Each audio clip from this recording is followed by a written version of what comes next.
We are officially live. We're officially live. Give me 1 second. I gotta make it public. Let the people come in real quick, and I'll get started. Get started now. What are we waiting for? I'm good. Hold on. I have to make it public so people can comment. I don't want to hear about nobody's comments. I just want to focus on my conversation with you. For sure. Okay. We are here, ladies and gentlemen. Smoothvega is in the building. Guys, I just want to tell y'all, persistence pays off. It really does, bro. And I don't mess around. Y'all already know, man. Y'all know I'm here for the people. I've been here for the people since the get-go, and I'm going to continue doing that. Y'all wanted this. So many people here were in my inbox and said, hey, man, you should interview him. Man, I've been trying to interview him, and I got him here. I've been hitting him up. You know what I mean? You know, the man's a busy man, so, you know, of course, I take nothing personal, you know, but it took me a little while to get him here. But now he's here. Only because he paid me $500. Not just kidding. Like, send the payment before we continue. Yeah, hit the cash out right now. That's right. So, thank you. In the name of the culture, thank you for being here, man. Let me get through my intro, though, first, okay? Today, we're sitting down with the man who comes from Fort Worth, Diamond Hill, to be exact. He's a true product of Texas hustle and heart, I believe. Starting out as an artist, he transformed his passion into purpose, shifting gears to become a manager and one of the most respected promoters in the state. With deep roots in the culture and a sharp eye for talent, he's worked with some of the biggest names, not just in Texas, but across the country. Please welcome a major force in the music and entertainment scene, Smoothvega. Dude, that intro oh my God. Fire. I thought the hat was fire. I thought the Mexico hat was fire, but the intro was fire. Thank you so much. Thank you, brother. Thank you, man. Appreciate the hat too. So it's not just Mexico, but from Mundo Vision Media as well. Double, you know what I mean? 2 birds with 1 stone type deal, man. How are you feeling, brother, first and foremost? Feeling good, man. Feeling blessed, bro. Just glad to be alive. Glad to be here, man. I know you've been asking for a long time to do this interview, so I appreciate it, man. You know, yeah. Yes, and the reason I wanted to interview so much is because I have a lot of respect for you, bro. I don't know you personally, but from what I've heard from other people who've met you and what I've seen you do for the scene, I have a lot of respect for you and what you've done for the culture in Texas. And if anybody here who's going to tune in tonight, they know me. They know I'm very passionate about Texas hip hop culture, and it means so much to me. And to see somebody like you ride for the culture the way you do, it's just amazing to me, bro. And it means a lot that you are taking time out of your busy schedule to be with me on this little old podcast. So thank you for that. Nah, no problem, man. As you know, I actually have a podcast as well. And, you know, I remember pretty early on trying to get interviews and certain people not giving me the time. So, you know, anytime I could make time for it, I will. You happen to contact me today. I had some downtime. I was actually at Krystall Poppin. And when I was at a video shoot earlier, you had hit me up. I was like, fuck it, I'll do it. You know what I'm saying? But, you know, I did want to thank you as well, man, because I had seen that you had did a post about Krystall and Mexican OT, and you said something along the lines of them making Texas proud. And, man, I appreciate that, you know, because as you could see right now, we've been working with her, you know, building her up, you know, prepping her for her album release here in a couple months. And I feel like, you know, that's been, it's been very evident the difference in, you know, what she's been able to do in that time frame. And I just appreciate all the support, you know, from her and the other artists that I work with as well. So thank you. Facts, that 1,000%, because I do really believe, and it's not ever to try to get some clout. I mean, because who gets clout from that, really? You're getting clout only when you speak negative these days, right?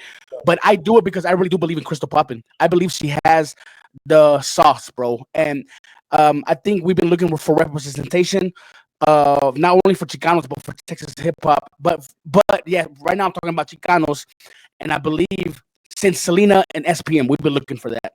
And I believe Krystall Poppin can take that spot and that Mexican OT. I mean, listen, bro, at the end of the day, you know, the Mexican-American community has been very underserved. And I think for me, you know, one thing about, you know, my mission and my journey at this point in my life and in my career, to be quite honest with you, is not so much just breaking barriers, but you have to understand, to your point, I started as an artist. I transitioned into a talent buyer / promoter. And especially when I really started routing national tours for artists, the first thing I noticed was that there's nobody that looks like me in any of these buildings. You know, I went to LA, you know, I've been to New York, you know, I've toured the country with multiple artists, and I've worked with a lot of national recording artists. And, you know, as I was routing tours, you know, I would go to music venues across the region, and I just noticed that there was never any Latinos in the building. If they weren't the janitor, they weren't working security, we weren't in the mix. You know what I'm saying? So it's always been a real big, you know, mission for me to be able to be that representation because we are underserved. You know what I'm saying? And I think right now the the the objective is to, you know, obviously not only find the next whatever, but find the first of so many other artists, right? And because there's a void, and because we need representation and we need voices, I think there's not a better time than to be able to usher in that, however it may be. So, you know, it's always been the goal. Listen, I think when I was younger, because I just turned 40 years old, by the way. So, you know, if you see the gray hairs, Oh, you just turned? Oh, yeah, happy birthday, bro. Happy late birthday. listen, if you see the gray hairs popping out, that's why. You Okay. know what I'm saying?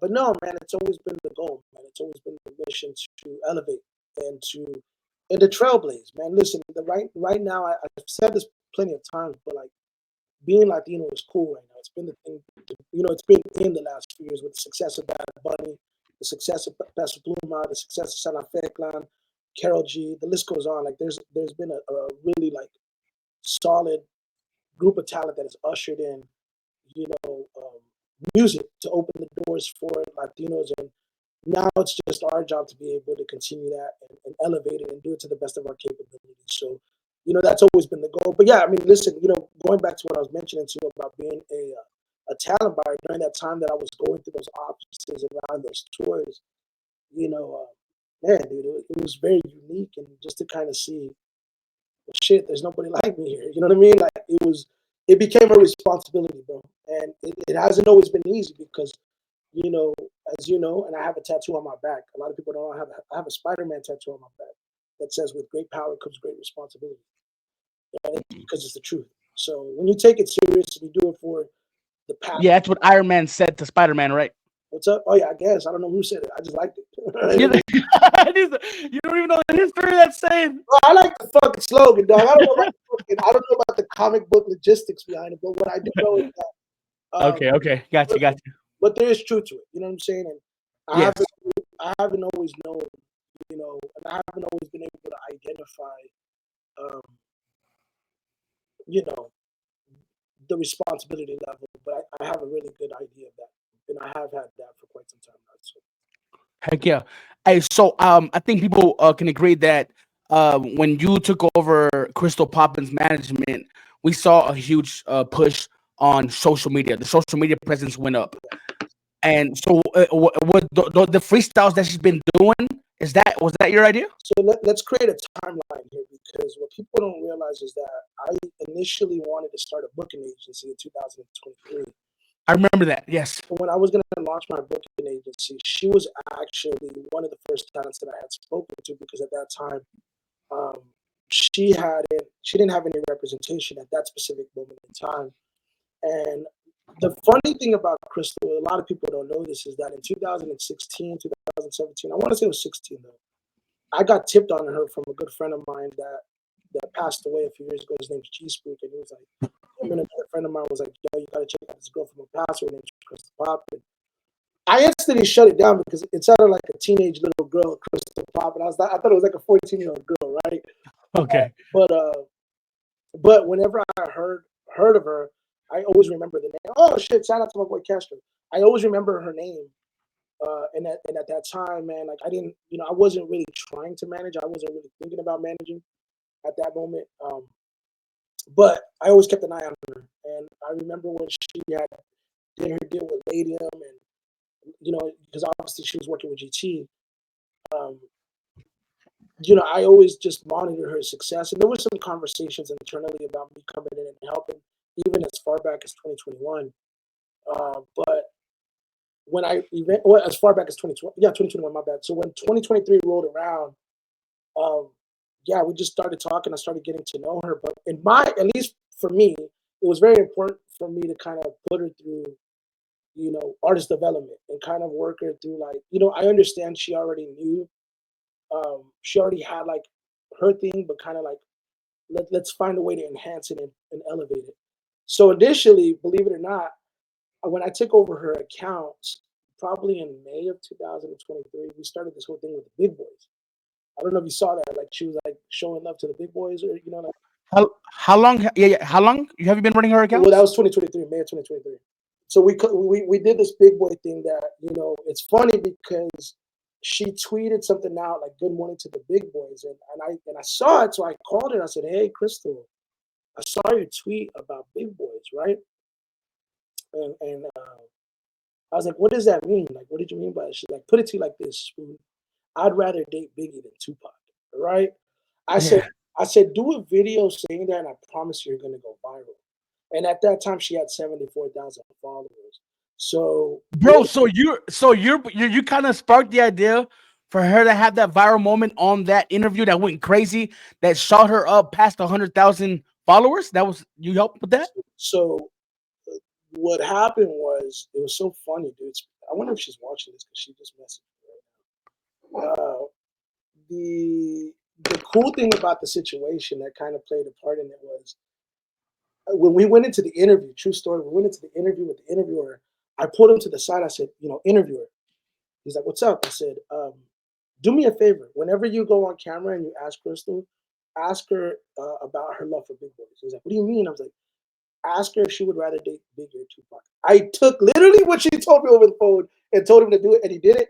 And then she went viral, and it was so cool because as soon as we started doing it, I want to say probably it took no less than 30 days for her to go to 74,000, 100K, and about within like 60 days, she went to 150,000 followers. So it was instant.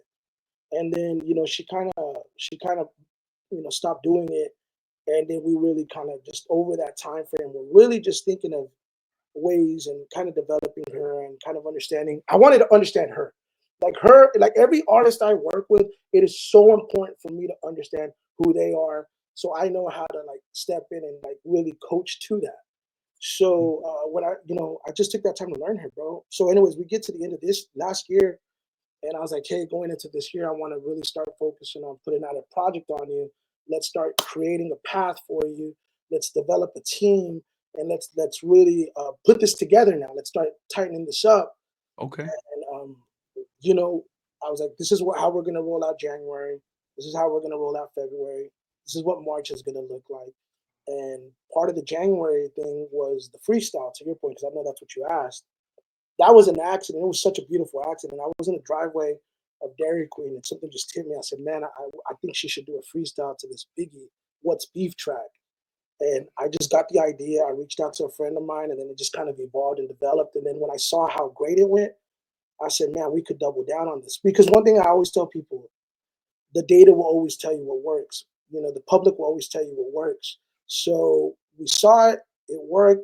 We doubled down, we tripled down, we quadrupled down, and we continue to do it until it no longer works. It's been working, working, working, and as it's worked, it's continuing to elevate her social media. But what it's also done is kind of bring the attention back to her actual rapping ability, right? Because Yes, I everything. saw that. So I'm sorry to interrupt, No, but you're fine. I noticed that. I noticed that because early Crystal, I feel like she was finding herself, but she could always rap, right? And then she got into the little era of 2023, and she started making more pop sounding stuff. You know what I mean? And then these freestyles, she's been going back to the bars. I've noticed that, bro. And it's crazy that when people say that when you do that, you don't get the attention. But the way she's doing it, and in this freestyle, the way how she's doing the freestyles is a great idea. Instead of dropping whole tracks that are all lyrical, you know what I mean? Well, yeah, no, because I think for me the biggest thing is just putting the focus on our talent, right? Because you can the social media and everything is so vanity driven, it's so number driven, it's so statistic driven. What you really got to buckle down on is like it doesn't matter all this and all that. Like what matters is the talent good, and the people will tell you if the talent is good. The numbers will reflect if the talent is good. So if we could just really tighten up on that and really just polish that, then that's what we're going to work on. And that's what we've been doing. And I said, well, this would be a good way to service your audience, to grow your audience until we get into the album. And, as we start developing the music that's going to be on the album, which, by the way, the album is fully recorded now, right? Um, And I heard through the grapevine she got some crazy features on it. something like that. but but All right. let me tell you the beauty in this is that the songs are gonna have a lot more. They're gonna be a lot more filled out. You know what I'm saying? The songs are gonna be so much more. They're going to be music. They're going to be songs. They're not going to be, what you're seeing right now. But this is a good way to service it because to me, if we can grow her from 140 to 200 or even get her to 225 by the time the album releases, and now you have a bigger audience to service this album to, more people are going to respond and react to the music because I've told her in the most respectful way possible, hey, look, don't you can always service your pre-existing audience, but your pre-existing audience didn't make you a millionaire, right? The Mm, audience that we're discovering and the people that are going to find you, those are the people that are going to make you a millionaire. So let's focus on them. nice. So I we kind of jumped into that, and so I'm gonna take it back real quick. Okay, I just want, I know you've done lots of interviews and you talked about your background, but just real quick, I wanted my people who listen to my stuff. You kind of come from a music background. Your uncles had a band, your mom and dad hung out with the band, and your mother owned a record shop. So I think that's real cool, and I think people need to know that, how it's really like it's in your DNA, bro, to be doing this. Bro, that's really cool that you know that because nobody's ever brought that up. Like nobody's ever brought that up ever. And I was talking to my uncle the other day, and my uncle was talking about the success of those bookies. And he was talking about how whenever those bookies started, they used to do shows with my uncles. My uncles had a band called Los Rebeldes Rítmicos. And he was telling me about the first time they ever went on tour. Those Bookies had played Guys and Dolls in Fort Worth, and they didn't have the equipment to play the show. But this was their first time ever playing the market. So my uncles provided them the equipment, and those Bookies never forgot it. And those Bookies always told them, those Bookies out of their own mouth said the reason they started doing music was because they were inspired by my uncle's group. You know what I'm saying? Wow. So my uncle was telling me like I've never looked at you know their success and been jealous. I've never looked at what they did and felt like that should have been me. But it makes me feel good to know that those bookies, were inspired and they were moved by me, by us. I mean, because it was all four of my uncles were in that group. And believe it or not, my grandfather, so funny story enough, right? I was named after my grandfather and I was named after my uncle, right? Because my uncle's named after my grandfather. They're both Okay. they're both Lorenzos, but they're Lorenzo Perez. I'm Lorenzo Centeno. But um, my grandfather was actually the manager of the group. He was the one that was handling all the bookings. So Your grandpa was the manager? yeah, because he was That's dope, bro. That's dope. dad, right? I have a photo. I'm looking for it on my phone. I don't think I've ever really shared this photo, but it's a photo of my grandfather in the studio. I don't know what year this is, but it's such a cool photo, man, because it does give me a sense of like understanding that this music bug that I got bit by wasn't just like it wasn't random. The apple literally does not fall far from the tree. And Facts. I was literally talking to my uncle. I said, man, like I truly believe in my heart that I was able to take what you guys did and elevate it and take it a step further. And that's such a like it's such a cool thing to even know that and to even be able to say that because um, Yeah. that's a photo of my grandpa right there in the studio. You can't really Right. see Oh, it. cool. Yeah, you kind of see. I can kind of see it. Yeah, yeah, yeah. Yeah, it's a cool photo. That's cool, man. Yeah, this is a photo of him on the soundboard right there. Okay, So, cool. That's wild. That's cool, so, man. so my mother If you can send the, because what I'm gonna do, I'm gonna polish this interview up and post it on YouTube. So if you can send me that picture, I can display it. got you. So my mother ended up opening up a record shop in the '80s. So from the time that I was born to about 1996, my mom owned an independent record shop, and that independent record shop, sold independent music titles, and also sold. We used to rent out American titles, movie titles, and also Spanish titles. So, she was on the Tejano Music Council, voting council, because she was an independent record shop. So, EMI Latin would send her product and then they would send her stuff, to her store. But I grew up very much listening to Tejano music. I was very familiar with all that stuff, that whole world. There's actually a photo that I've posted. I'm sure you've seen it of Selena. Right? This is I don't know if you see this on Instagram. It's Selena. It's an autograph photo that she had, an autograph poster that she made out to my mom and my mom's record shop, and I still have that. Wow. You still have it? Yeah, it's at my dad's house. It says to Maria Teresa y Santa Popular, which is my mom's name and my mom's record shop. So, And rest in peace to your mother, by the way. thank you. Yeah. So, there's that history there, man. There's definitely a deep rooted history when it comes to music. And like I said, the apple don't fall too far from the tree. Facts, bro. And October of 1998, you were a 13-year-old kid in the studio, bro. Yeah.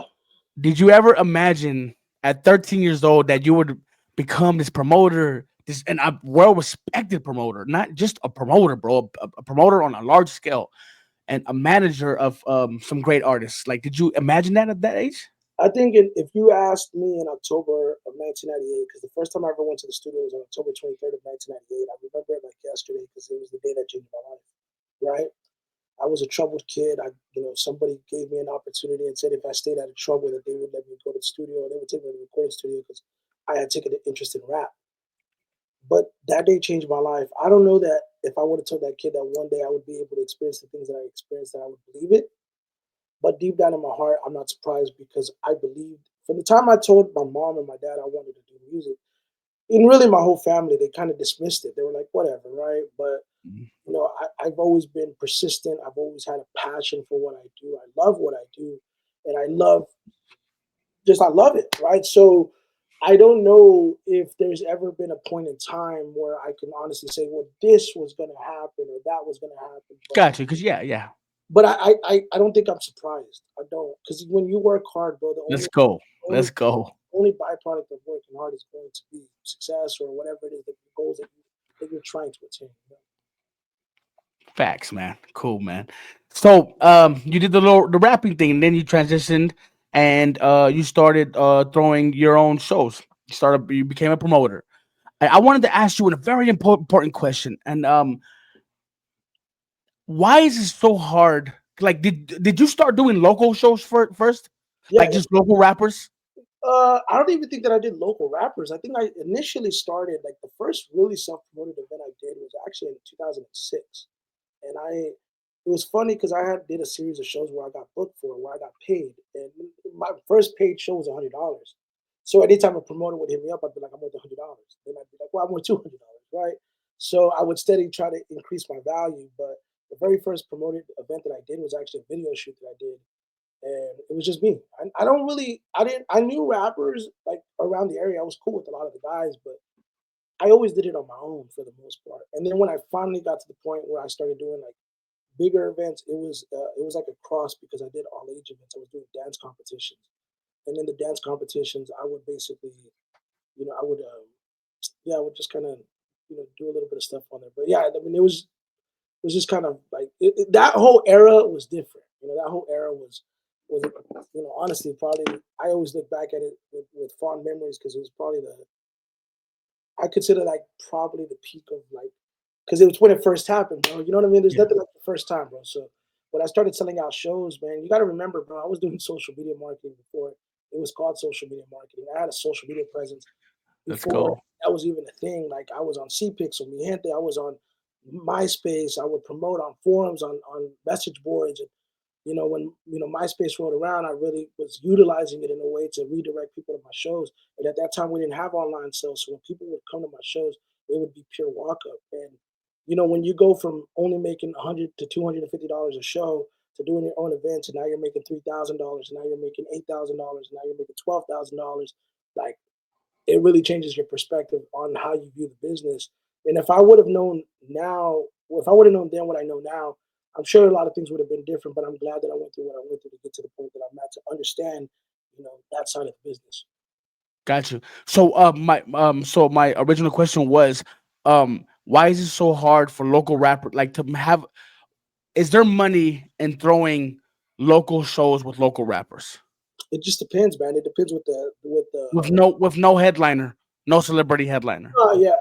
I mean, is there a way? Yeah, there is, but it depends on what the expectation is, right? Expectations have to be realistic, right? Like, are you going in with the intent to be like, all right, I'm going to do a show with 5 local artists, but this show's going to make us all rich? Probably not, right? If you're realistic about what your expectations are, I truly believe that you're going to be able to have successful shows. But you also have to remember, bro, like success is defined differently by everybody else. Like the way you view success is different than the way I view success.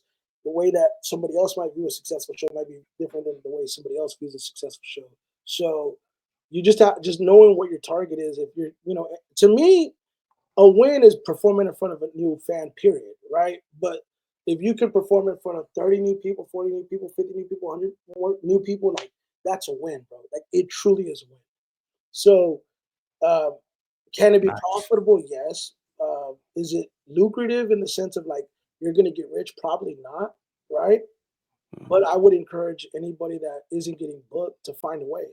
So if you're not getting the bookings, man, go out there and do it yourself. That's all I ever did. Like I I I looked at my favorite rappers and I said I want to work with them, and I found a way to do it through booking them, and I just continued that as time went on. And to your point, like when I transitioned into like promoting shows, like really promoting shows, I was booking artists that I was a fan of before anything, and then I created working relations with them that I still have to this day. But they're people that I truly believed in and that I respected, and that I was like, yo, I want to really build with these people. And yeah, so I mean, it just depends what the goal is. But yeah, I think there is a way to do it. Just again be realistic about what it is that you're going into it with, in terms of expectations. Gotcha. So you started a podcast, you started a YouTube channel, Premiere Live TV, and you're podcasting pretty heavily right there for a moment, bro. You had the Bun B interview, which a clip of it went crazy viral, man. You Everybody fucking said that. Chris Perez, man. That shit was wild, bro. Why no more podcasts? It's not that. Listen, man. To be honest with you, as you can see, it's high. It's high quality, right? It's literally, in my opinion, it's overproduced for a podcast. Like it's a fucking TV show, right? But man, I mean, listen, dude, I would love to do it. It just costs a lot to produce it. Like I pay out of pocket for that, and as you know, through YouTube monetization, like you can make some money off of it, but like it does cost a lot to produce it. And honestly, I have a standard. Like I want to, and believe me, I'll still produce more episodes. But if I go out and I produce episodes, bro, I want it to be stuff that like is like the same way that I did with shows. Like it was true to me, right? Like if you go to my YouTube channel, you'll see interviews with me and Jay Prince, me and fucking Bun, like you said, Royce or whoever it is, right? Like Julio Cesar Chavez, like these are Yeah, people. that was wild, bro. I Yeah, couldn't like, believe that one. like these are people that I'm fans of. That these are icons to me. People that I like.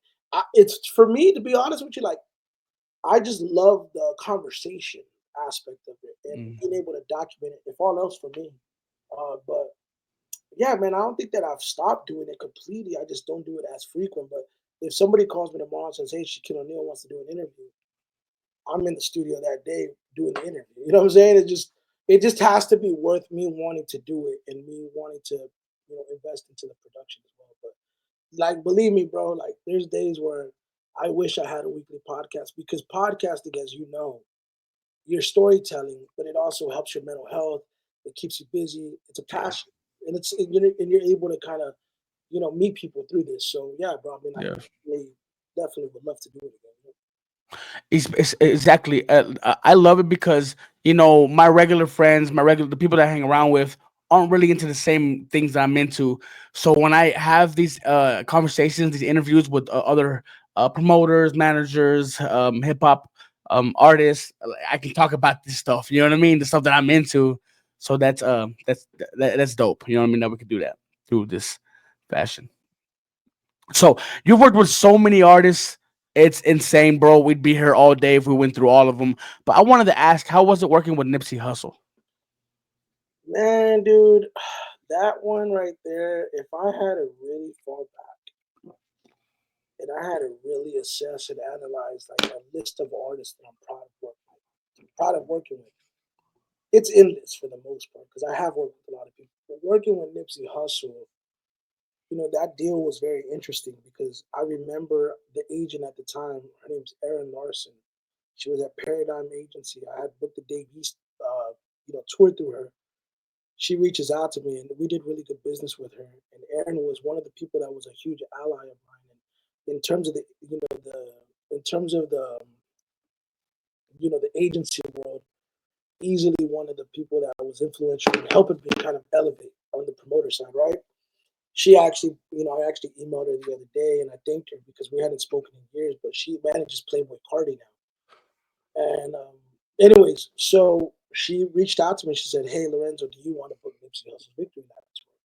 And I had just went to a mixer where I had met, him and his team for the first time, and this was probably about February of 2018. And I said, "Yeah, whatever it takes, let's do it. I want to do it." And she's like, "Look, Lorenzo, Live Nation is buying the whole entire tour. He's only doing 8 cities. He only wants to do the highest streaming cities, and he wants to sell out. But Live Nation's buying all 8. They're only offering this much money. If you can offer this much more money, which was about $10,000 more combined, right? Because I did Dallas and I did Houston, I'll give you the shows." I said, "Fuck it, let's do it. I don't care.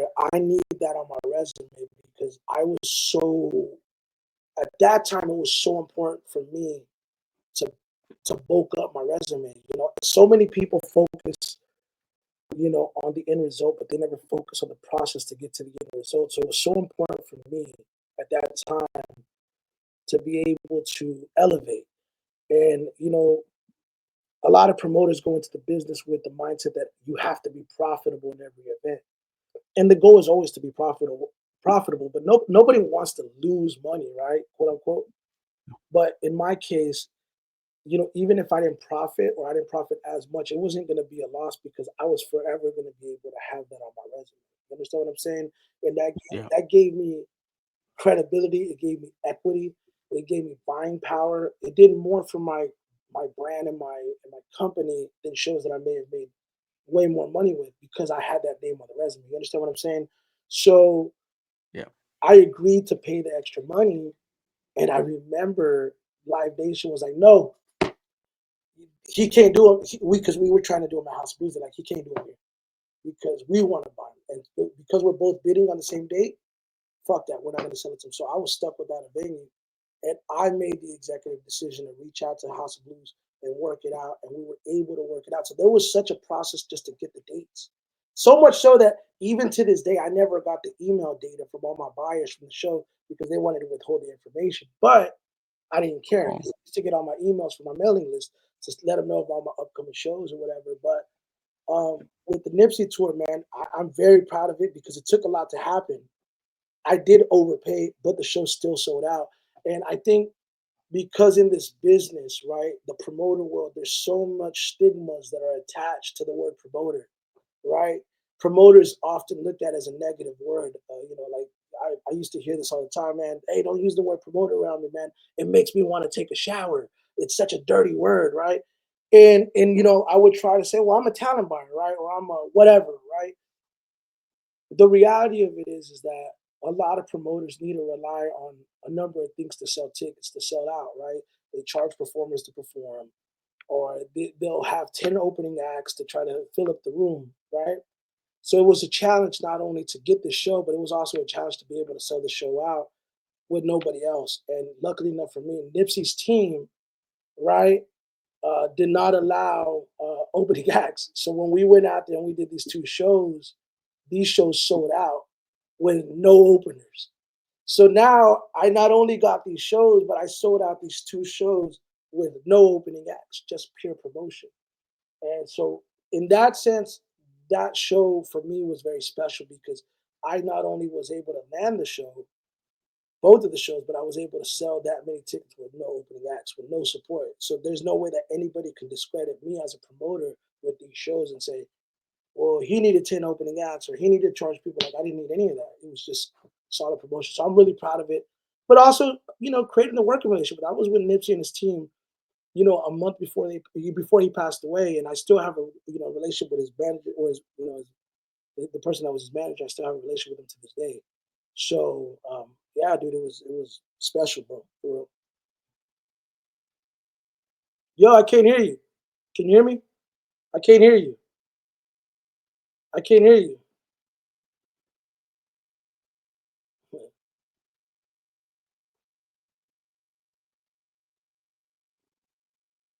The fuck? Unmute your stuff. I can't hear you. I can't hear you. Are you on Metro PCS?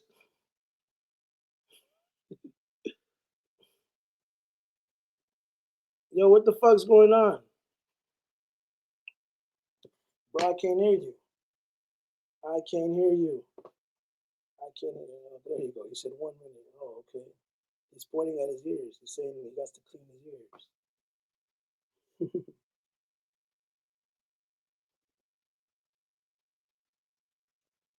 Use your fucking computer mic, bro. Unmute your TV, bro. Unmute your computer. Imagine being in the middle of a great conversation. Yo. There you go. You're back. You're back. You're back. You hear me? I can hear you now. Yeah, my wireless mic died, and I got my other backup, but it didn't want to connect. I don't know why. All right, yeah. So I heard that last thing you said. I wanted to ask you, okay, what's your definition of an artist manager, bro? Just real quick, what's your definition of a good artist manager? That's a loaded question, but I don't know if I can answer that in a 5 minute. That's going to take a lot, but I think at its core, the definition of a great manager, in my opinion, is someone that could create opportunities for you, someone that could create a game plan for you, right? Not only create a plan and create a strategy, opportunities, but most importantly, man, like true management is a partnership. It's a marriage, right? You go into business, you're married with one another, and you have to have you have to have trust in one another. You got to be able to trust the artist. The artist has to be able to trust you, and most importantly, within that, you you have to be able to advocate for your talent when they're not around, right? Make sure that their name is in conversations even when they're not there, right? The it's a selfless position because the artist gets they're the face of everything, right? But I truly believe that it takes a team to build anything, right? You know what I'm saying? I always tell people there's no I in team, but there is I in winning, right? Like, but it does require a team to elevate. But I think really at its core, if you have someone that you could trust, someone that can create opportunities for you, someone that could advocate for you, because I think advocating is such a big part of this, right? Like whether or not my talent is around me or not, if I could put their name in conversation and if I could create opportunities for them, then I will. I remember when I took over Frankie J's business, right? When I started working with Frankie, Frankie has a very storied career. He's a legacy act. He's a someone that's toured the country more times over than anybody that I know personally, right? Like he's been a very successful touring artist over the last 20 plus years. But I saw the opportunity with him and I made phone calls. I started reaching out to people. I started like fishing for the opportunities for him. And he didn't know it. I just did it on my own. And then I started reeling in opportunities for him because that's what a great manager is supposed to do.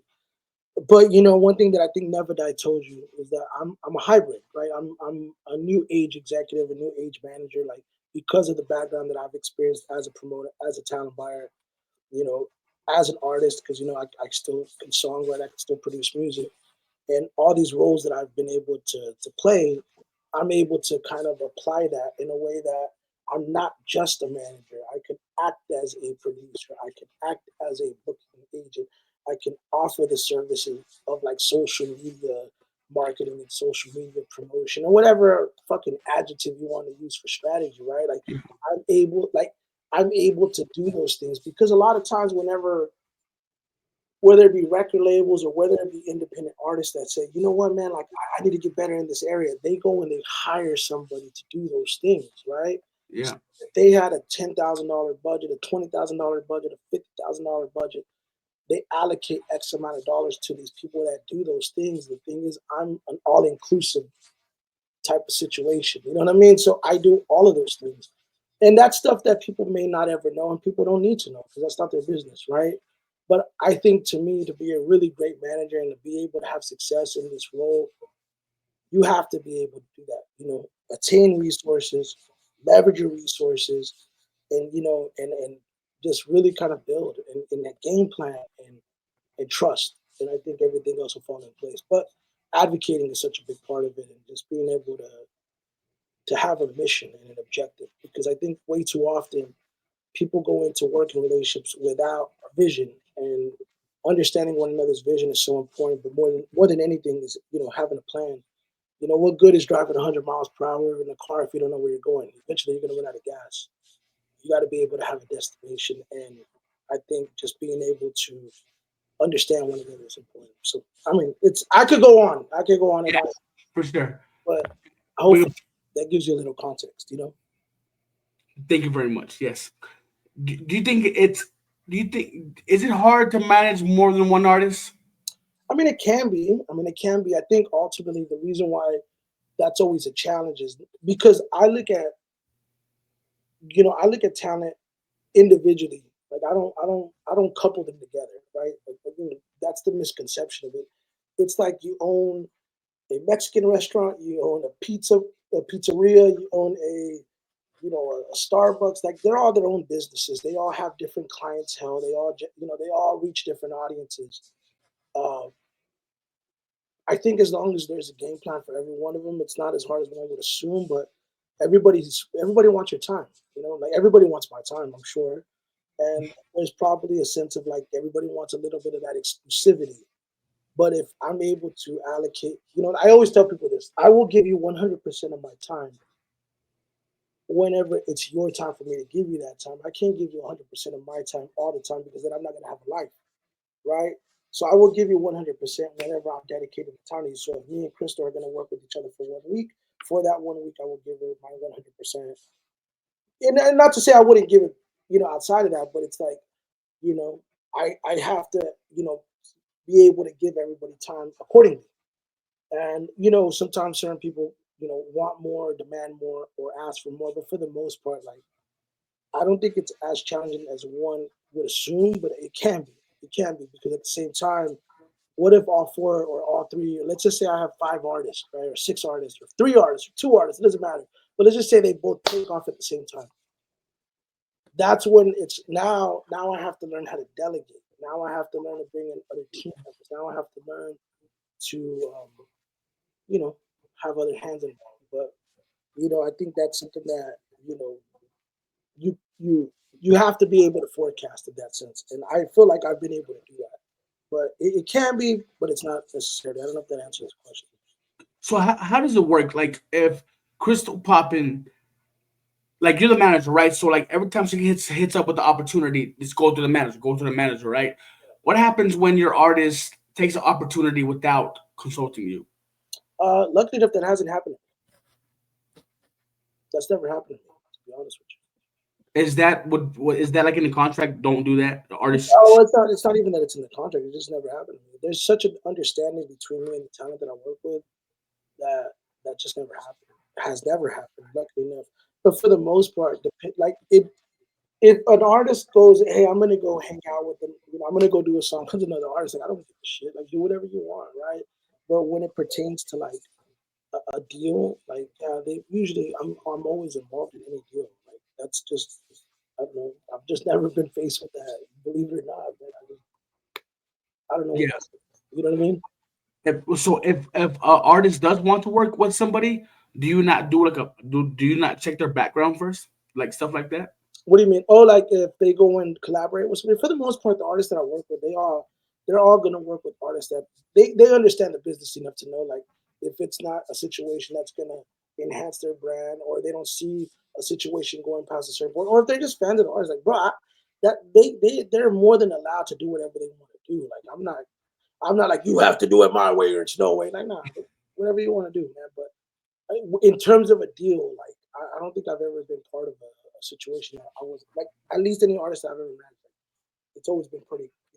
I've always been involved. Are you still managing XB Valentine? Absolutely, man. XB, man, I love XB, and I think right now, I'm so glad you asked me about XB because XB has a really big record coming out in May. And I'm very excited about that record. The one thing about her is, and this isn't to take anything away from her greatness and her brilliance and how much potential I see in her, but I've always treated her as a developmental situation because when I found her, I saw something that nobody else could see. And over the years, I've been able to try to I've been shining it, polishing it, but she hasn't necessarily gotten to a point to where she's fully comfortable being who I know she can be, and we're getting closer to that. I think last year she grew on her socials a lot because I'm like, listen, man, girl, you're a triple minority, right? You're a woman, you're Mexican American, and you're an LGBT artist, right? And those are all three separate communities, right? The Mexican American community is a very passionate community, and they're going to support you because you're one of their own. But the LGBT community is its own community as well. Like literally, XB Valentine, if she owns being that, can literally make a living off of Pride festivals alone because that's its own world, right? Hmm. So really kind of, having her understand because nobody wants to be pigeonholed, nobody wants to be stereotyped, nobody wants to be quote unquote boxed in, nobody wants to be labeled anything. But when you have such a core group of people that are just waiting to support something that looks like you, that sounds like you, why would you run from that? You understand what I'm saying? Like run to because right now within that Mexican American LGBT space, you really only have Stone Product, right? There's a handful of other artists, but that's who you have.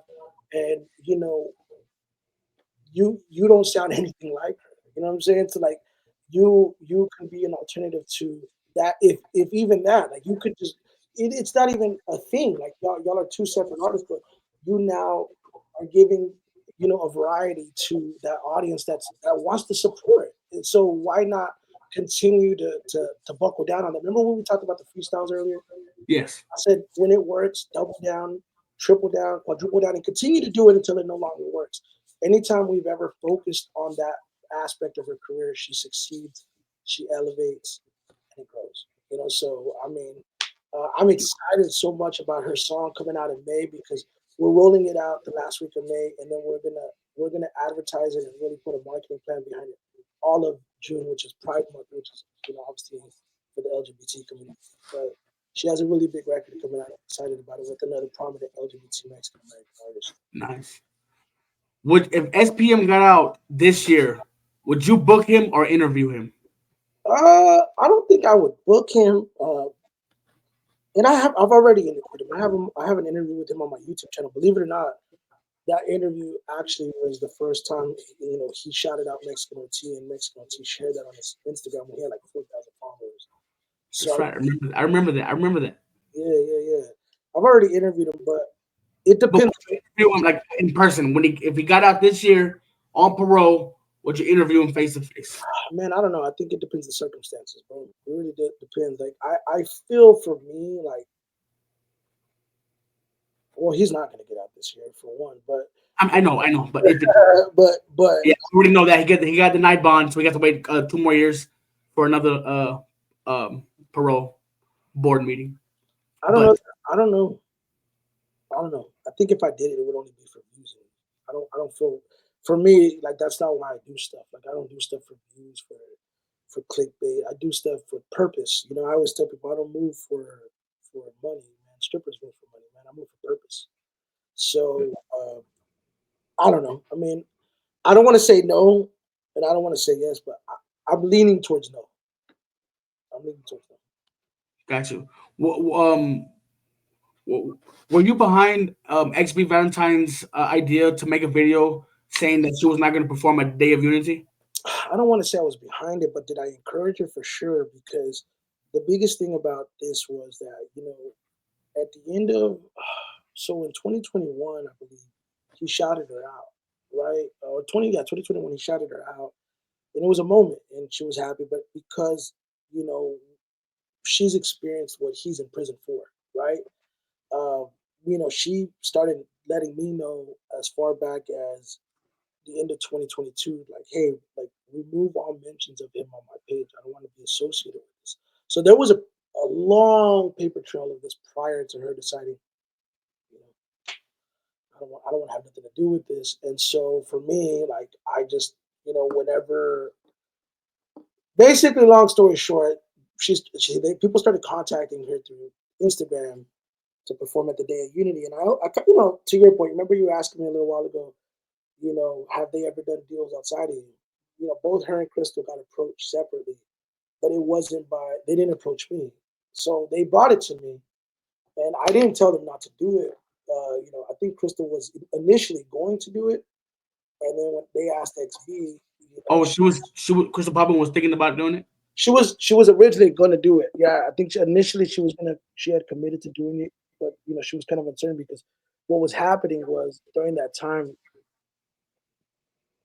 whoever was kind of being the person in between, SPM and the talent being booked, they were just contacting the artist directly. So she got a call from him directly, and then XB was walking around. I think she was at the airport, and he called her, and she didn't answer. But I guess it was like I don't know. He called her once or twice. I don't know how many times, but she was like, "Dude, I didn't even give this guy my number. What the fuck?" Like, so we discussed it, and I was like, "Man, why don't you just talk about it?" And she did, and I think she's an introvert, bro. She doesn't like attention like that. I mean, she's an artist, but she's a true artist. And she's never made her career off of being clickbait. That's not what she does. She's just all about the art. And when she started seeing all the wave of attention, it definitely got uncomfortable for her. And she just said, "You know what? I said what I had to say. I'm out. I'm done. That was it." But I don't want to say I was the brains behind it, but I definitely was like, if you feel that way, just fucking do it. You know what I mean?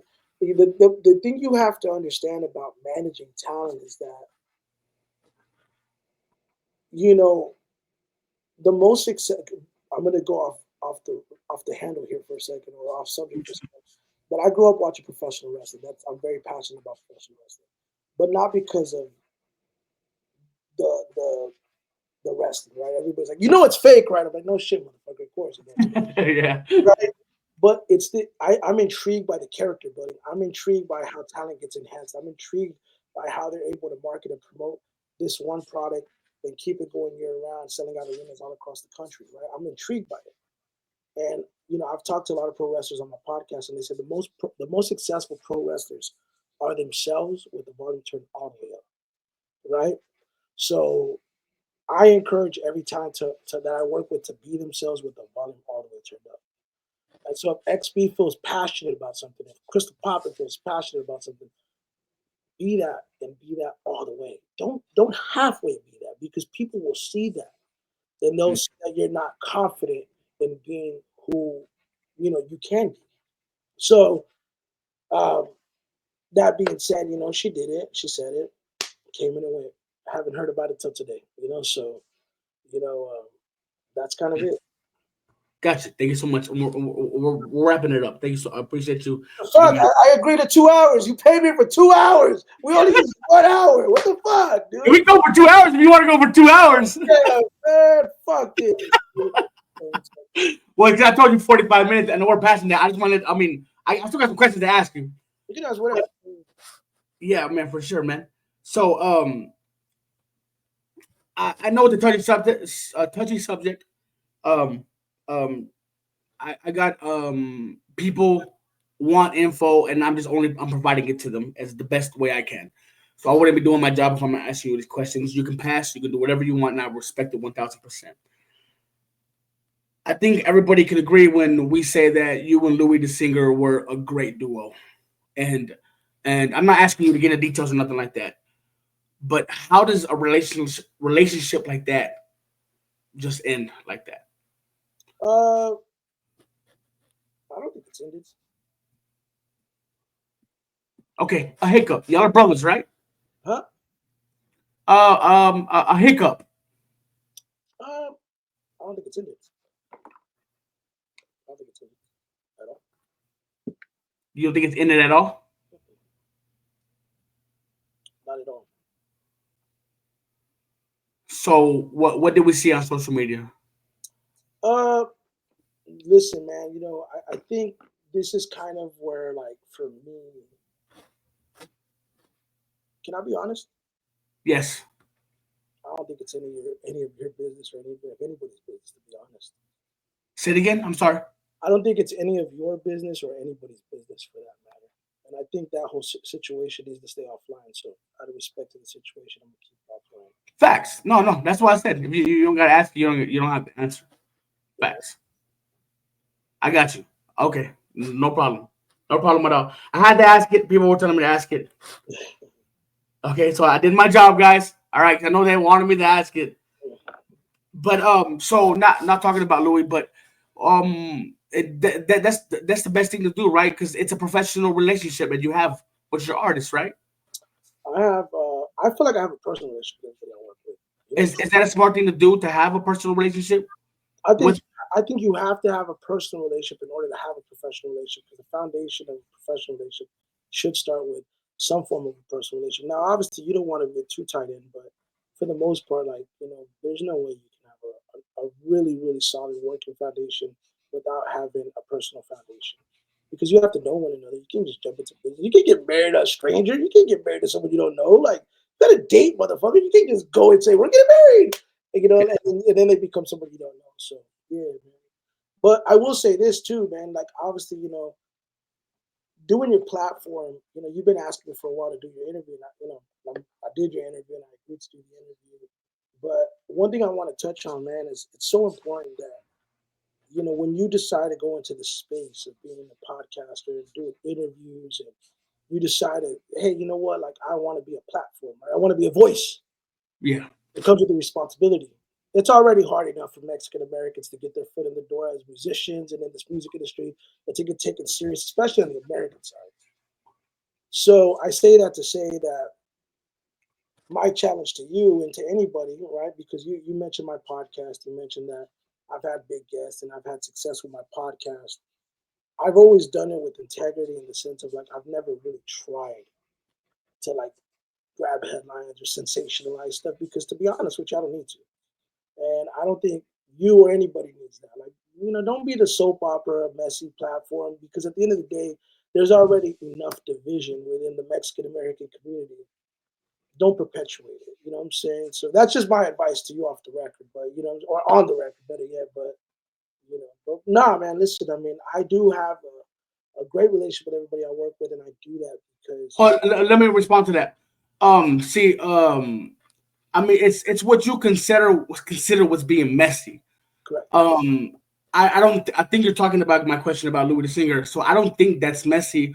And of course, when anybody's doing anything that they feel passionate about and they feel like they're a professional about, then they want the headlines. That's just straight up Correct. views. It's I'm my channel. I have it monetized. I want people to watch it, right? Not only because it's monetized though, but it is monetized and it is a way to feed my family. Okay, so that's one thing. But at the same time, I do have a following. I do have people that want this information. So without people like me trying to not getting the information, they're not getting the information. You know what I mean? So what happened with you and Louis the Singer was put out into the world already. You did that. You made that decision. Yeah. Louis the Singer made that decision. Y'all did that. That was y'all's thing. I didn't make y'all argue on social media. I didn't make those posts. That was not me. But I wouldn't be doing my job if I didn't touch on that subject and speak on it. How is that causing division for my culture? Because you went in it with the intent to try to get something out of me, right? You wanted to know, but I didn't say it. And here's the thing: you say that people want to know, but why do they want Because Louis the Singer is a big name. You are a big name. You're not just a manager. You're a persona. You're a social media person. You've had your podcast. You do your short videos where you get people's attention and go viral. You put your face on the net. You're a public figure. Louis the Singer is also. Y'all put y'all's own personal beef online. The people seen it. The people want to know the story. it? Not everything's meant for another, right? So I'm telling you, it's nobody's business. So just respect it. Facts. And I already told you. Because I'm going to tell you something real quick. No, I told you, bro. Hold on, real quick. Before one second, I'll let you go. But right before that, I said you don't have to answer. But I wouldn't be doing my job if I didn't ask that question. I said respectfully, I'm gonna ask it. You don't have to answer it, and I will respectfully move on to the next question. But you're And not. that's what I did. But you're not moving on. And here's the thing, too, man. I agree to do the interview, right? So we're like almost an hour in. I don't want to feel like the interview was only being done for that reason. Say it again. I'm sorry, I can't hear you. We've been on this fucking interview for about an hour, and I don't want to feel like the only reason you did the interview was for that question. You understand what I'm saying? Because you're using words like beef. You're using what there is none of that. Like, bro, you have to understand. I have an 18-year relationship with somebody. When I have an 18-year relationship with anybody, that word doesn't exist to me. And if you have to hear it, I always got love for him. I still do. So why would I share that with anybody? That's nobody's business. And Facts. No, I agree with you. we'll take care of it. Between me and him, it's the only people that matter. Nobody else, bro. Yeah. Simple. And that's awesome. And I hope y'all do figure it out because y'all are the dynamic duo and y'all are good representation for the culture for Chicanos. And I hope y'all do figure it out. Oh, no, man. Listen, bro. I mean, I'm proud of everybody I work with, and I'm proud of every single person and I'm proud of him. I'm proud of the town. I'm proud of anybody that's representing, right? But especially when I see it through, man, listen, bro, I've said this time and time again, every single talent I work with will succeed with or without. I consider myself a steroid shot, so I consider myself someone that helps the situation grow. But at the end of the day, like, it's gonna go with or without me. You know what I'm saying? So it's all love no matter what. But that situation is its own thing, man. Out of respect to that situation, I'm not gonna talk about it, bro. It doesn't. That's just Okay, respect. We don't have, no, thank you. No, of course. it's all love. Yeah. But it's all good. I just had a couple questions and then we'll wrap it up. Because I know we've said We're 45 going minutes. for another hour, motherfucker. Let's go for another hour. God damn, bro. What the fuck? No, we can wrap it up if you want. You gotta go? No, keep on going, bro. What's down, bro? Hey, just one real quick, man. What advice do you want to give to any up and coming promoter in the game? That's because I was a promoter for a little while. Are you ready? It got too hectic. I couldn't Yeah. do it. What advice can you give them real quick? Listen, it's on a positive note. I think I don't know if it would just be for promoters, man. I think first of all, I'd give this advice to anybody, bro. Define what success means to you, right? Because people define success differently, right? Some people define success as money. Some people define success as um, metrics, social media engagement. Some people followers, YouTube, all that stuff. People have different definitions of what success is. So you have to understand you have to run your own race, right? Because comparison is the thief of joy. When you find yourself comparing yourself to other people, it deprives you of being happy and feeling like, man, what the fuck, bro? Like you're always looking at what the next person's doing. You need to focus on you and what you're doing and what you're trying to accomplish. You know what I'm Mhm. saying? And I truly believe that. So first and foremost, identify that because if you go into any realm of business, it doesn't matter if it's music, it doesn't matter if it's the restaurant business, it does not matter, right? If you get into any realm of business and you don't have a clear definition of what success means to you, then you're just running in circles, bro, right? So I think that's the first and most important thing to identify and establishing when you're trying to do this, right? Or do anything that you're doing. So that's the first piece of advice. And the other thing is, man, dude, no one's going to be better at being you than you, right? No one's going to be better at being you than you. Yeah. And listen, as far as like artists or people that are in this industry that want to get into the business or that want to be promoters, it's not easy. It's not overnight. Anything worth having requires hard work. You understand what I'm saying? Nothing comes easy, and it doesn't happen right away. I'm a firm believer that people leave the way they came in. So if they come in fast, they're gonna leave fast. If they come in fucking 10 years, 15 years to get there, right? They're gonna be here for 15 years, bro. You know what I'm saying? Like, you mentioned Louie a little while ago, man. That dude worked his ass off for a very long time, bro, before he got his break. You know what I'm saying? And that's the truth, right? So these Krystall Poppin right now, as you're talking about her, you mentioned she's great representation, right? That girl's been working hard for 10 years, bro. 10 years. And she's had great foundational work, right? She's had great mentors along the way. People like GT Garza, people that have been in this business that have been able to kind of, create the early beginnings and the early inner workings of what she's eventually going to become, right? XP Valentine, bro, she's been doing this for a very long time. They always say most overnight successes take what 10 years. You know, Mm. you mentioned something at the top of this interview. You said, "Man, you went into the studio in October of 1998." I did my first self-promoted event in 2006. I started having success as a promoter in 2007. It's 2025, brother. It is fucking the Jetsons. Motherfuckers are flying in the air, Cybertrucks. You know what I'm saying? Like this is the future, bro. This is the future that we would see on TV one day, where we're gonna be able to fucking have robots and all that crazy stuff. Like this is we're living that now. Yeah. But I made, and it's not all about revenue. It's not all about income. But I remember in 2022, I remember looking at my income for the year, right? Whenever I did my festival and I did all the stuff I did that year, and I looked at it, bro, and I got emotional because I remember whenever I didn't have a fucking dollar to my name, right? I remember the many of times that I went broke doing this, right? And all I've ever wanted to be for anybody outside of being a manager, a mentor, is I just wanted to show people that, look, if I can do it, you can do it, right? Number one thing that I want to leave everybody with today is that there is a gift in initiative, right? What does that mean, brother? It means this: there's a gift to just doing it. Most people don't do it. Most people watch people do it. Just do it. Take initiative to do it. The only reason why I had success as a promoter is because I just did it. I booked. You know what I'm saying? I Mm. never.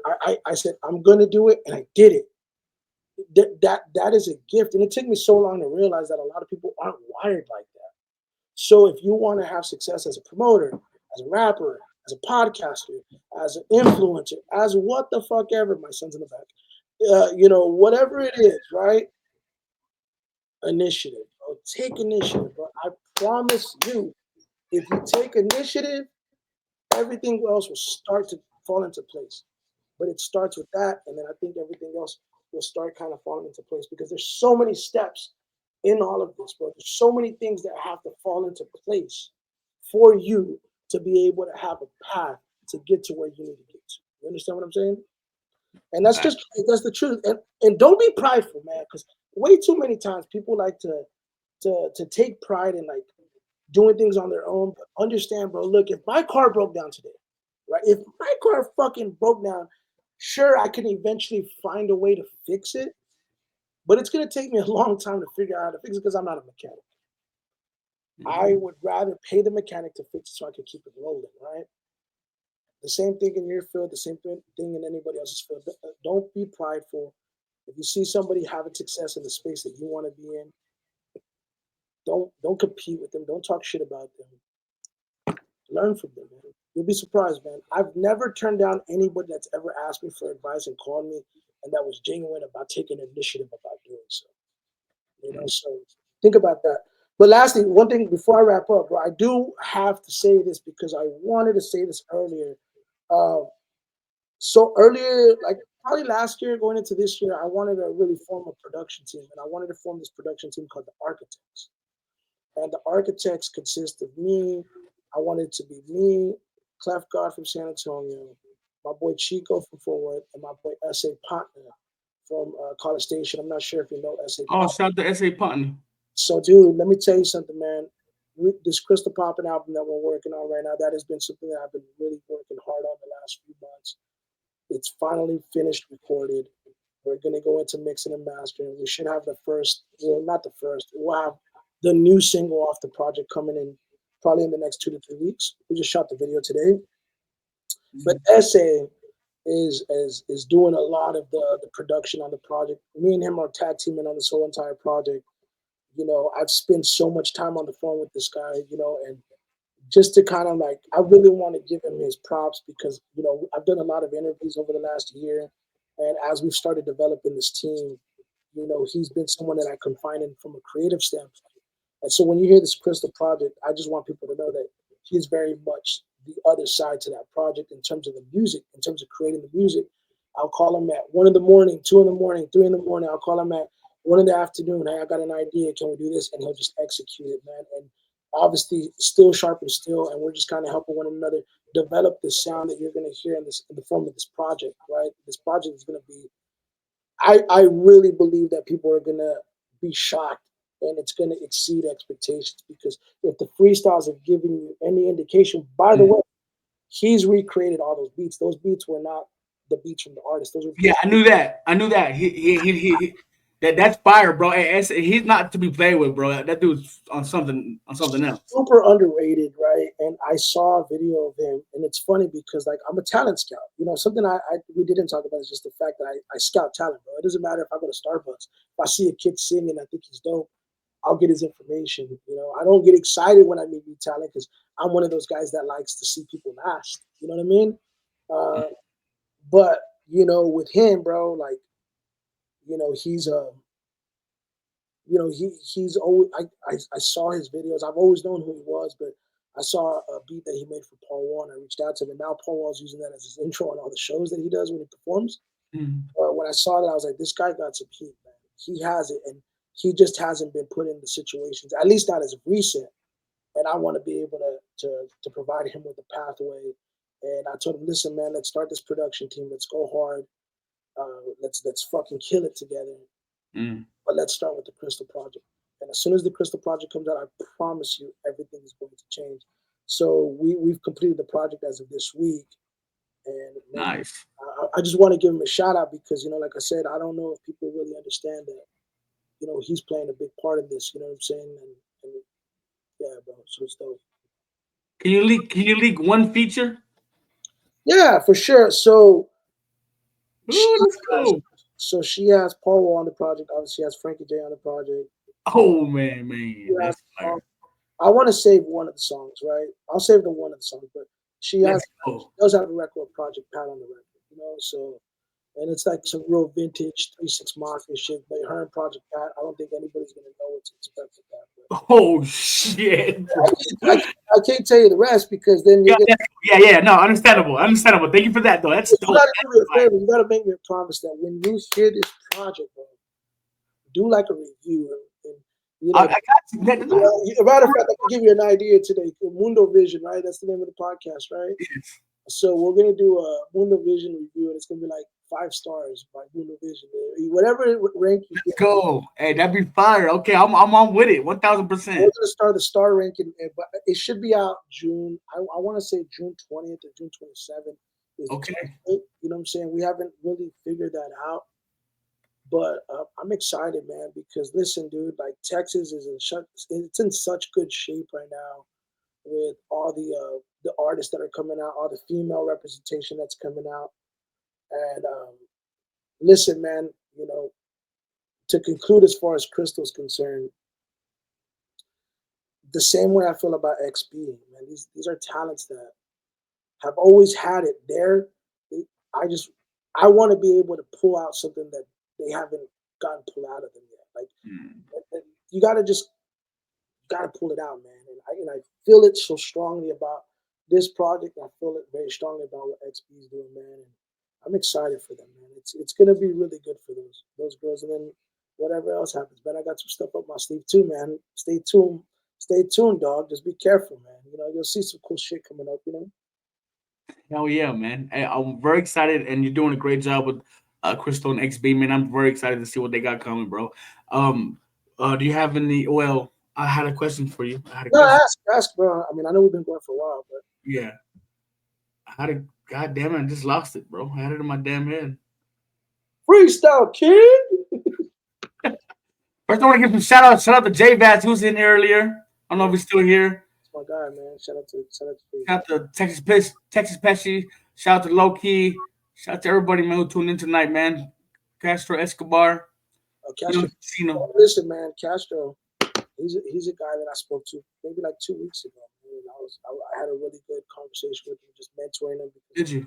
yeah, Very talented, man. Very talented. well, you know, he experienced the loss of his mother. I talked about the loss of my brother. And anytime I get an opportunity, he's a perfect example. Like when I tell you, bro, you'll be surprised. Like there's always this like misconception that like, oh, you're busy, so I don't call you. I'm like, bro, you don't know what I am and what I'm not. You don't know what I'm doing and what I'm not doing. Initiative, man. Take initiative because I have so much years and experience just in my system. I feel like I'm doing the service to the world and to the industry, especially my people, by withholding that. I want to pay it forward. I want to give people ways to get better, and I would love to see you and everybody get better, bro. To be honest with you, like to me, what good is having a gift if you can't give? I'm a giver, bro. I was put on this earth to do this, man, to give back. That's my honest opinion, bro. I was gonna ask you earlier. This is not not nothing like negative, but were you surprised? Were you I'm surprised about? But this is about the music and stuff like that. Louis the Singer's role in country, bro. Like, were you surprised? Like, Desperado was a fucking hit, bro. Man, listen, dude. To answer that question, I'm not surprised with anything with him. You know what I'm saying? Because like for me, it's like when I met him in 2007, I saw something in this guy that I just knew. Like this guy is a fucking star, bro. Like, and it took a little while to get it on track, but when we started really, hammering it out and really going after it in 2009, 2010, going into 2011, um, man, I would tell anybody that would listen, like, yo, this guy, he's that guy, man. Like, all the way through 2012. So it was really unique to see everybody else start saying it 10 years later, 12 years later, 13 years later, however long later, right? Like, I was like, damn, dude, like, I guess I wasn't crazy. Like, I guess I saw something before everybody else saw it, right? Yeah, But, I want to be clear too. Like, I don't, I saw a few comments on social media and people were like, it was my idea. It wasn't my idea for him to do that. It was never my idea. That was him doing it on his own. Like, and to be honest with you, like, he's given different variations of how that happened. I don't really know how it happened, to be honest with you. I think he just did it, and he's like, "Yo, this shit feels cool. Like it feels right," and he did it, and it worked. And you know what I'm saying? I came in at a time where, I was able to like we didn't really ask each other to work with each other. We just kind of head nod. Okay, cool. All right, bet. Let's go. And but yeah, man. I mean, I'm not surprised. And I think going back to the Mexican American representation in music, right? There's a void for an artist in his lane. There's a void, really in general. I think there's a void for Mexican American talent in all genres, right? yeah. But specifically in that genre, it's so underserved, and there's such a unique story there because it's a redemption story. It's a man. You when you think of the person next door, right? Man, that looks like me. That looks like my cousin. That looks like my brother. That looks like my homeboy from school. There's a certain level of relatability and there's a certain level of authenticity. And many times people try to manufacture artists. They try to mold it to be something that it's really not, right? Like be yourself. Remember what I told you? There's no one's gonna be better at being you than you. You know what I'm saying? So um, to answer that question, like, nah, bro, I'm really not surprised. I mean, if you would have told me in 2009, 2010, 2011, even 12, 13, 14, 15, 16, 17, 18, that his ascension was going to be attached to that genre of music, I probably would have been like, nah, you know what I mean? But I'm not surprised because you know what? To me, What, talent always rises to the top. yes, exactly. No matter what, bro. You know what I'm saying? You can. I mean, things can happen, right? But that talent doesn't go away. For sure. Like, it doesn't matter. Like, you can't deny that. And, there were so many people that were trying to discredit his ascension. And I was part of that. I was part of seeing people like, trying to take, credit or trying to take away from what he does. And I have to be honest with, like, I always tell people, like, you have to understand that at some point or another, when you put content into the world, right, it has to be good enough for people to be able to connect with. You understand what I'm saying?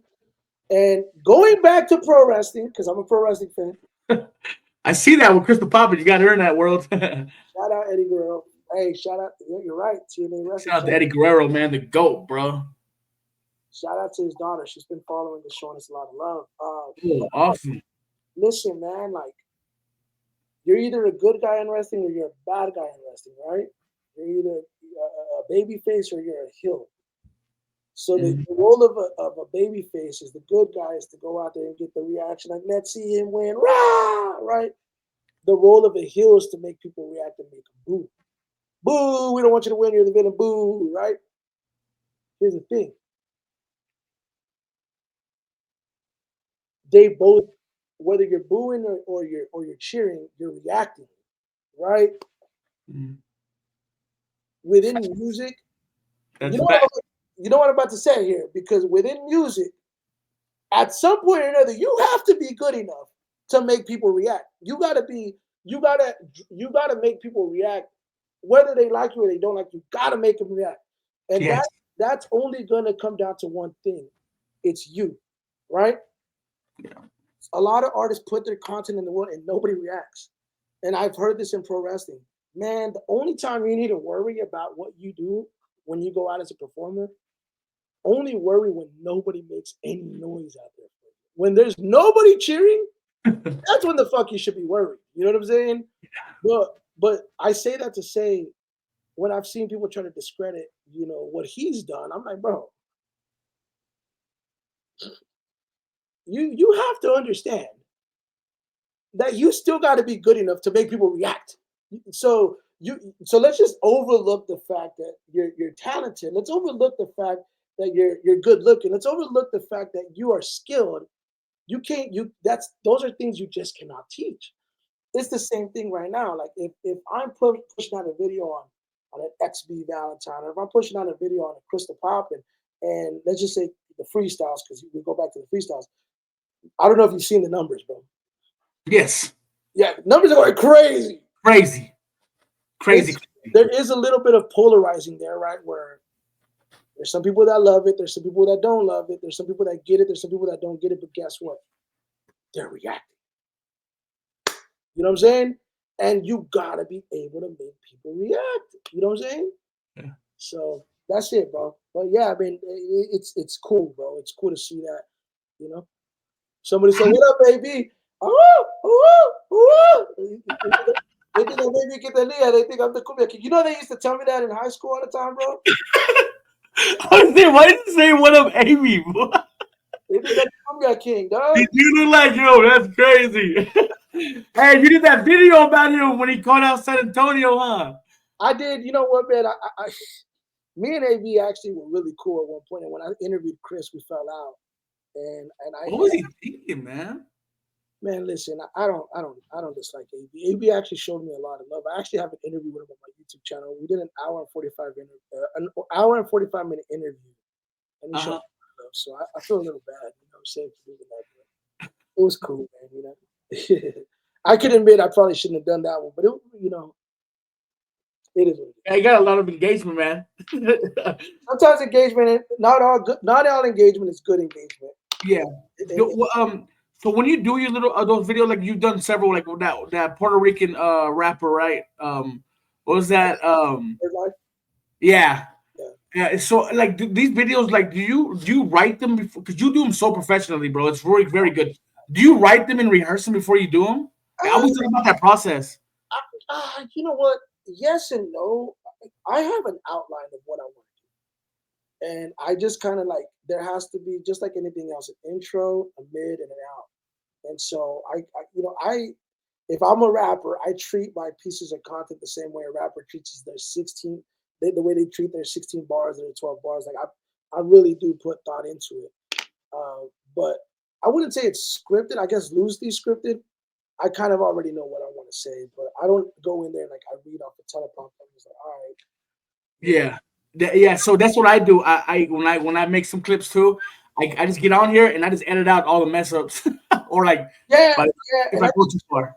you got to remember the average social media consumption is 3 seconds, right? So you really have 2 seconds to catch their attention because on the third second they're either going to keep watching or they're gonna go fuck this shit. We're going to the next.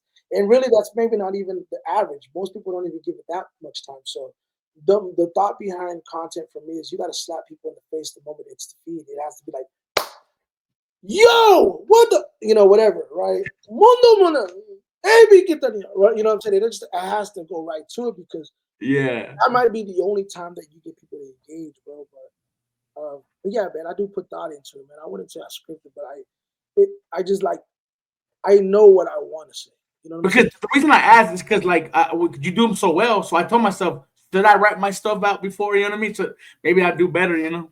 If I'm giving you advice, I would definitely write it down, practice it on your own, and then whenever you're ready to deliver it, something I saw Gotcha. Ice T said this in the art of rap. Ice T said, "Man, I go and I will write a rap, I will read the rap, and I will record the rap. Right when I go record my verse, he said, but then I circle back around. I'll listen to it, I'll hear it over and over and over, and then I'll come back to the studio a few days later, and then I perform it. Oh, nice. You understand what I'm saying? So I might write something down, I might read it, I might do it, but then when I get in front of the camera, I have to be like, "Yo, da da da da, blah blah blah blah," right? Like and everybody has a different style, different cadence. Some people are animated with their social media content. Some people are more serious. Some people are informative. But my style has always been to be like a little bit more animated, like Yeah. in your face. And not everybody can do that. Trust me, I'm trying to get HB to do it. That's not her. That's not her style. I feel like she's more of the PSA informative, like, "Hey, what's going on? My name is Valentine." And, Gotcha. that's more of her style. But different strokes for different folks, bro. But I would 100% recommend you to just kind of like go through that and then eventually perform it. Gotcha.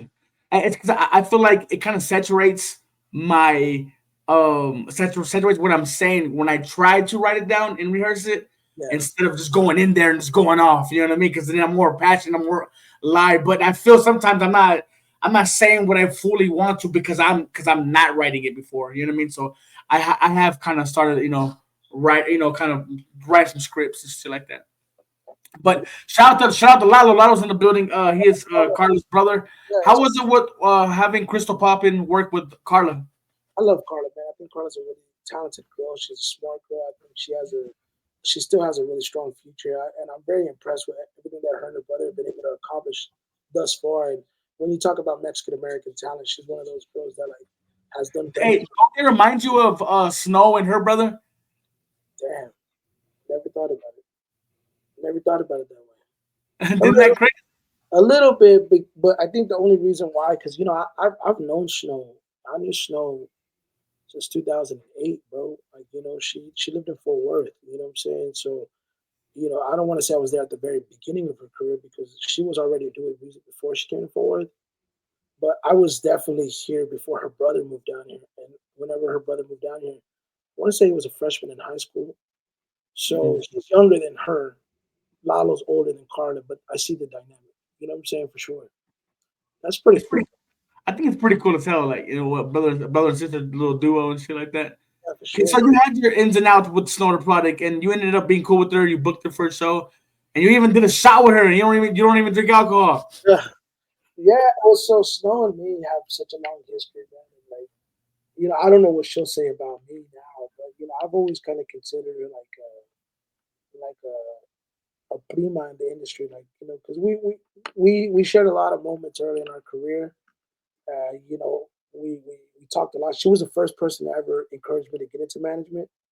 She would always tell me I'd be a great manager. I remember she even mentioned it. You should manage me. But we've had conversations. I remember for me, like you know, I wasn't what she wanted me to be. I think early in her career, because she was always about, why doesn't everybody get behind what I'm doing? Why doesn't everybody promote what I'm doing? I think that was something I wasn't ready to do then. You know what I'm saying? Not because I didn't believe in her, because I didn't know how. I didn't know how then.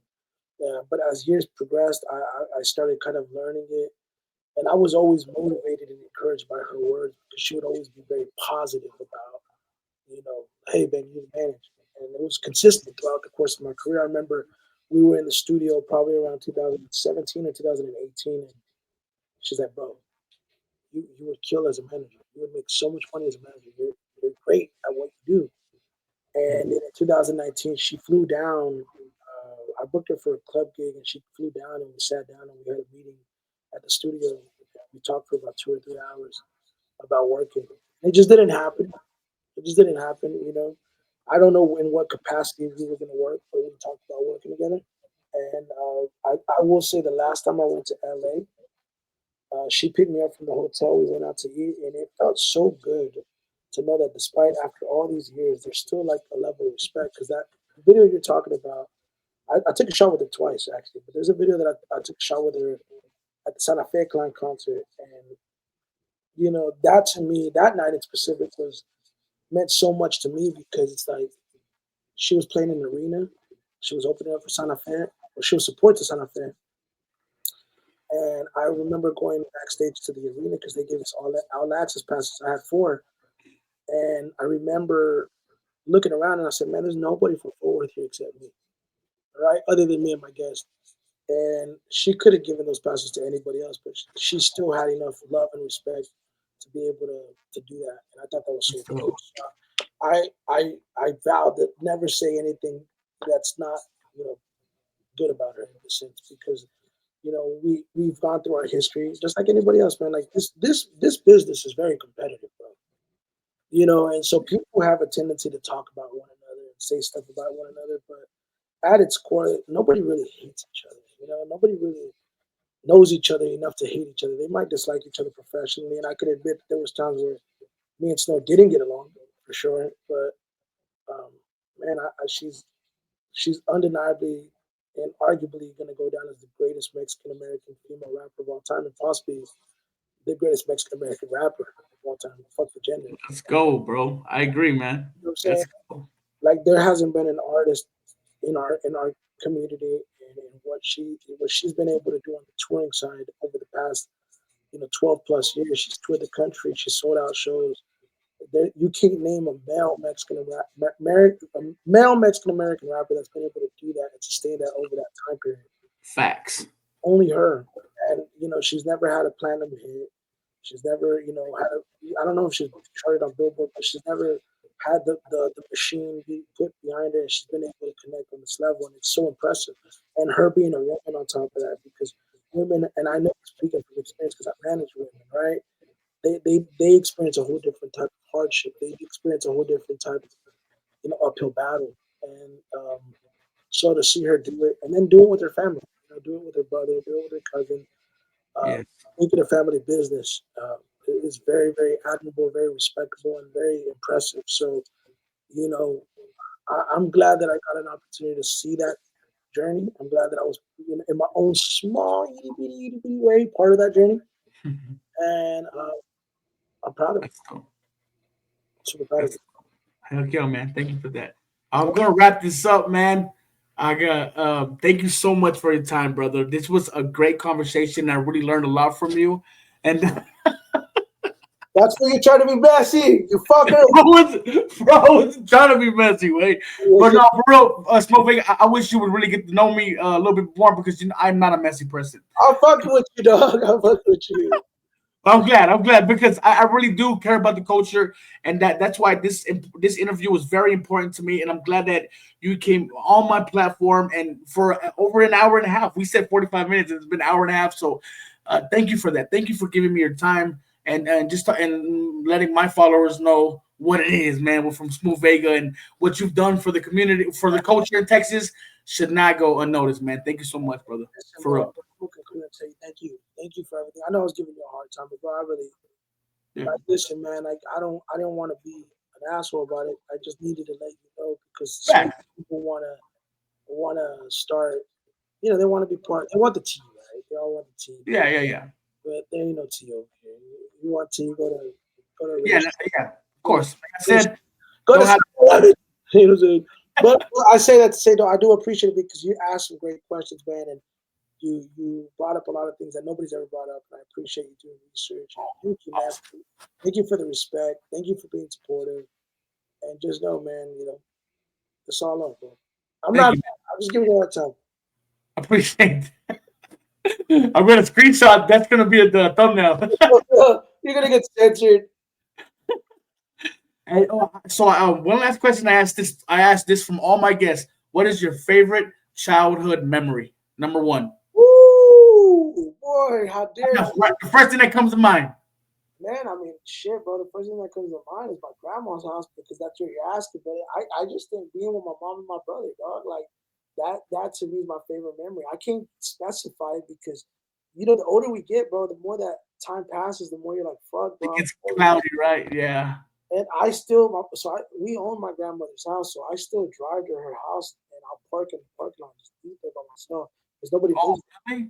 Yeah, bro. It's like it brings me peace, bro. I love being like, bro. It's just crazy, man. Like time passed way too fast, bro. Yeah. It, It does, brother. It does, man. so It's I'm, like the older we get, the faster time goes. bro. It's already fucking April of 2025. Felt like it was New Year's Eve last week. It's crazy, bro. But keep doing your thing, man. I'm happy for you, man. I'm proud of you, man. Stop being so goddamn messy, bro. I'm gonna start leaving comments on your Facebook about messy ass. I'm just playing with you, bro. Hey, but stay online. After we go live, I'm gonna chop it up with you real quick. We'll call it night. Okay, cool. All right, then we're going to end live. Guys, please hit the like button. Please, if you're watching on YouTube, hit the subscribe button. Okay, we just passed 5,000 subscribers. That was a huge milestone for me. Thank you for everybody for getting me there. 5,000 subscribers was a huge deal. Thank you so much. My watch hours have been going insane with these interviews. So thank you for that too. Thank you for watching all the way through. So please help a Mexican out and hit the like button. It helps my algorithm, okay? Comment below. Okay, if you're watching on Facebook, hit the follow button, hit the like button, all the same good stuff. Instagram, same thing, follow button, okay? Thank you so much, ladies and gentlemen. This was a great interview. I appreciate your time. Thank you, Smoothvega. I hope I didn't let you down. No, you did great, man. The man is like, bye, people. I appreciate y'all. Shout out to Clarissa, to the Seals. Bye, guys. We're out of here. I don't even know if people were there people in your live. I didn't even see the chats. You can't. There's a bunch of people commenting like crazy. For Some people, real? yeah, I didn't show all the comments because